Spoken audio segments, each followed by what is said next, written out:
Hello friends, welcome to the June 20th edition of The Long View, my semi-regular video newsletter.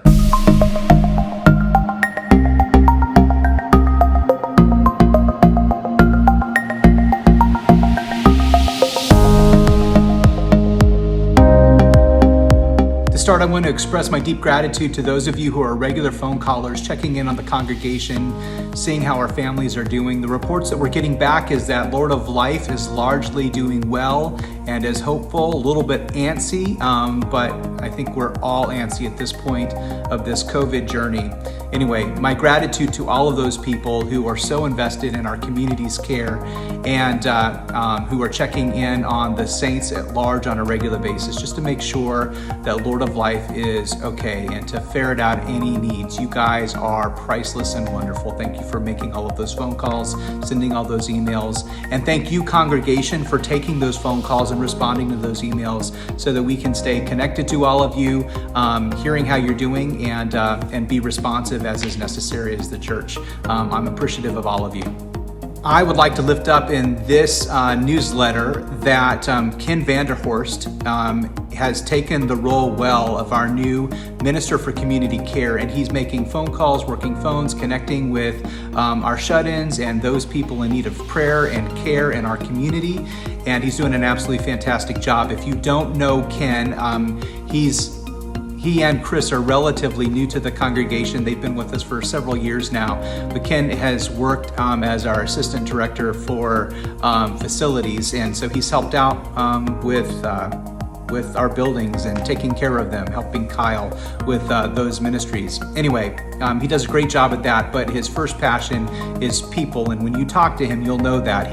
He's a lover of people, and he will enjoy very much getting to know you. So when he calls, take his phone call and chat him up, let him know how you're doing, and let him lavish the care of Jesus on all of you. He is a gift to us, and you don't know it yet, but he's a gift to you as well. Ken, thank you for your work here at Lord of Life and for your willingness to take on this position of Minister for Community Care. You're fantastic.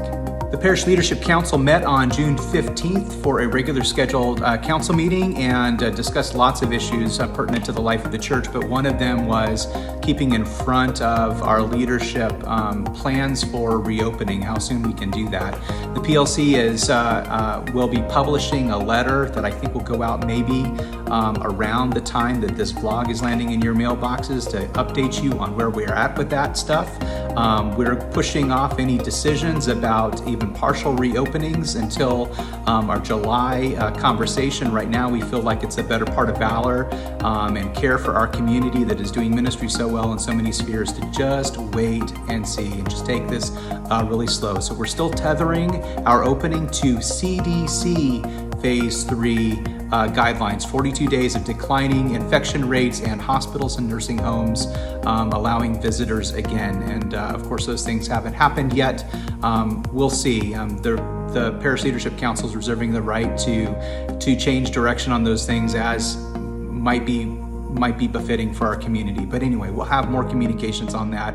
And thank you, the congregation. You guys have not been pushing hard at this stuff. We know that other congregations around us are trying experiments and putting their toes back in the water and trying to figure out how to do these things. We are seeing across the church that congregations that are opening are seeing between 10% and 35-40% of their pre-COVID worship numbers returning. So people are being really, really reticent about this, and that's probably appropriate just for the safety and well-being of our communities. We're noticing that as states are reopening, a resurgence of COVID infections, and of course there's the anxiety again that this could overwhelm our medical systems. Who knows? We just continue to try to do the best that we can for the care of our community while also being committed as a congregation, as a body of Christ, to the discipleship of one another. we still are under the mandate to be followers of Jesus the Christ, number one, and number two, to figure out how to follow Jesus into the mission field that's the world around us. Right now, we're figuring out how to do that without use of our buildings and the generally accepted regular ways. And thank you, congregation, for being so creative with how we're doing ministries. And my gratitude to all the phenomenal staff and lay people who have been so wonderfully helpful in figuring out how to do really good live stream worship. And for you, the congregation, that's really taken to those spaces very well and is engaging them, whether you're engaging them synchronously when they're actually happening or capturing them at later times. Regardless, worship is worship, and we know that our God is no respecter of time or place. Anyway, that stuff is working. So thank you for being supportive of our leadership and our Parish Leadership Council. In particular, they're bearing the mantle of the decision making as is appropriate. They're elected body with regards to opening. That said, the staff and I have created a step 1, step 2, step 3 process for putting our toes back in the water and moving towards reopening. And that will show up in the letter that's coming out as well. So stay tuned for that stuff, digest it, and know that we are putting in place plans for reopening strategies that will work with the real data around COVID and what's safe, and will hopefully create pathways for us to both have good worship when the time comes, to get our outreach teams active again in ways that are safe, physically connected, though maybe physically distanced, and that will ultimately, we hope, lead towards a fully reopened, campus reopened in-person church experience again once COVID is under control. So anyway, thank you for your patience and forbearance with that stuff, your encouragement. Continue to lift up our leadership in prayer. And just remember, your words of encouragement and support in this time are really invaluable. None of us have done this space before, and we're being very cautious.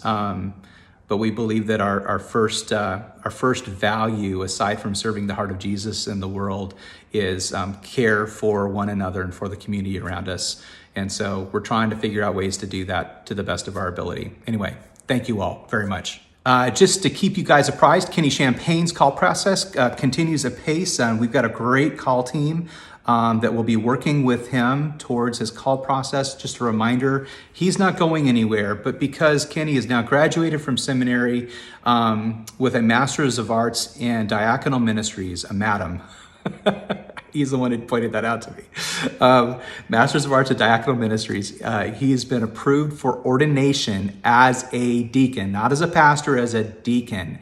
To be sure, we will see him do some things that look awfully pastoral around here, but his focus is on what our church calls word and service. And because he's going to be ordained, we have to fulfill all righteousness with regards to the denomination, which means we actually have to issue him a formal call, which means he has to go through an interview with the call team, he has to go through an interview with the Parish Leadership Council, then he has to be recommended to the congregation for a call vote.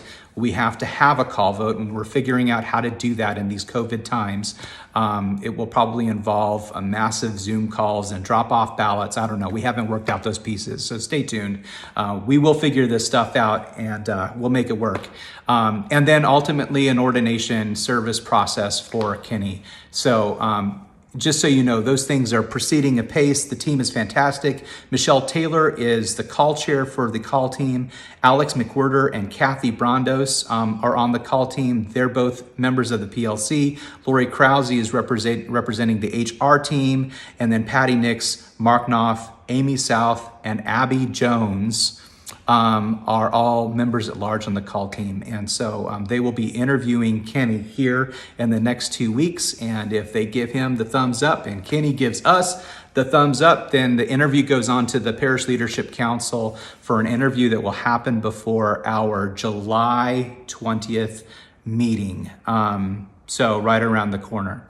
And if that goes well, then you all as a congregation will get notification of a call vote, and hopefully we will have that figured out how we can legally do that given our Constitution by that time. It's in the hands, that question is in the hands of Bob Baumgartner, who many of you will know. He's legal counsel for Lord of Life. He moonlights in that kind of role for us. Is wonderfully helpful.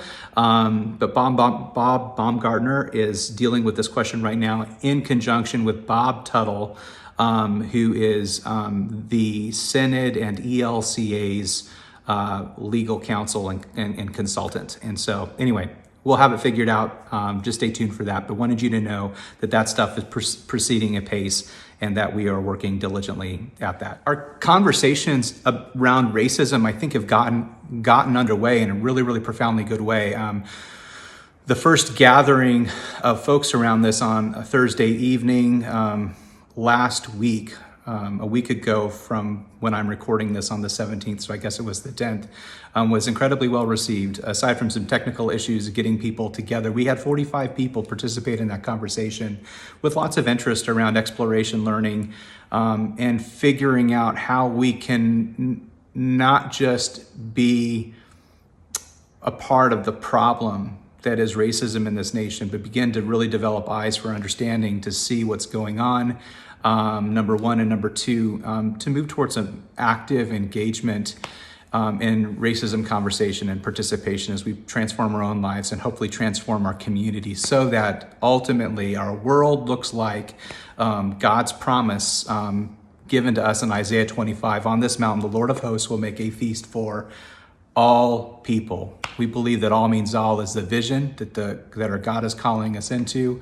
And it's obvious that we still have work to do on the ground here in the year 2020. So anyway, thank you for your participation in those things. We know that this conversation makes, I think it makes all of us uncomfortable and invites us to be, teachable and to look at ourselves in ways that are maybe uncomfortable. I know that our first response, especially when we're uncomfortable, is to want to point fingers and to look at the larger issues for why things are the way they are. And yes, people are rightly discerning on lots of different fronts that the issues around racism are deep and complex. They're apolitical, regardless of what our politicians and pundits are saying. They're apolitical in the sense that racism infects conservatives and liberals alike in different ways, but it is still very prevalent.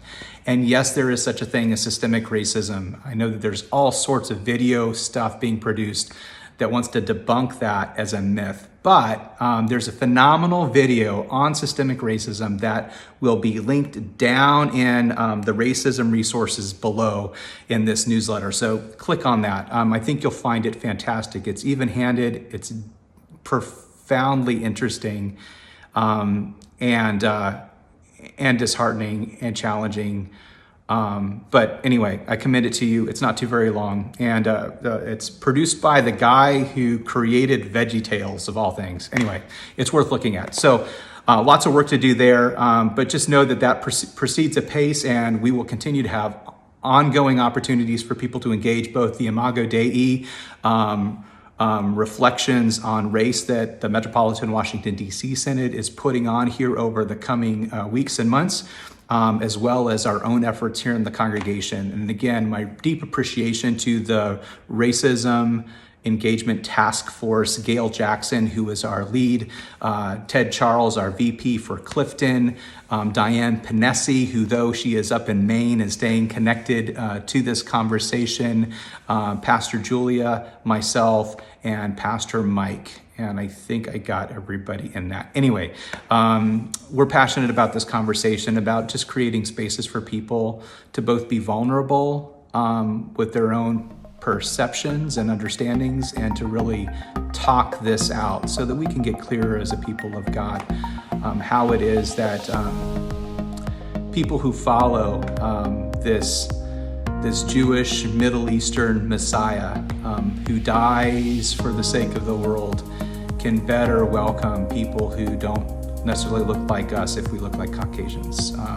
There's a challenge here. Anyway, we're proceeding apace, and I'm deeply appreciative of all of the work that you as a congregation, your openness to this conversation. You guys are fantastic. Keep it up. Really, really appreciate you. Last but not least, it is Father's Day weekend this weekend. And even though Father's Day and Mother's Day are days made up by Hallmark and cards, because we need more holidays, we are mindful of these spaces in honor of our fathers and our mothers, all of whom are fallible and wonderful and all this type of stuff. So I actually have a favorite Father's Day video. I'm going to show it in worship this weekend, I think. I'm preaching on Sunday, the 21st. But if you want to see some examples of those things ahead of time and just want some inspiration, I commend to you the stories of Rick and Dick Hoyt. I think I've shared this with either campus in the past, maybe around a Father's Day, I don't know. I love the story, and I think it's a wonderfully illustrative of the nature of our God as well. We see God often most powerfully in the best of our humanity when it shows up. So anyway, I commend that to you, and just preemptively ahead of time, listen, a blessed Father's Day to all of you men out there, all of you who embody, whether you have children or not, that space of courage and protection and nurture, mentoring and investment in others. I think you guys manifest the best of our fathering, parenting God, and I'm grateful for you.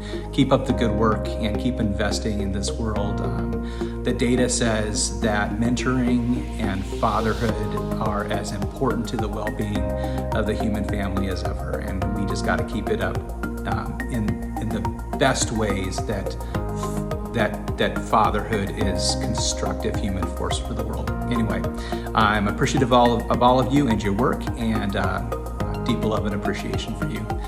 Anyway, that's it for this edition of The Long View, June 20th. I'm so grateful for you as a congregation. I just want to remind you what I keep on saying. The times are challenging, and we may struggle, and we may wonder about the future of the church or the future of our nation or the future of whatever the case may be. There's a lot of things that we are absolutely concerned with, and our influence feels very, very small. But we got this. Together, we've got this. And if that weren't enough, God absolutely keeps on reminding us that God has us. Thanks be to God for all of that. We'll see you around the bend. Love you all. Appreciate you all. Keep the good faith and stay encouraged. Peace.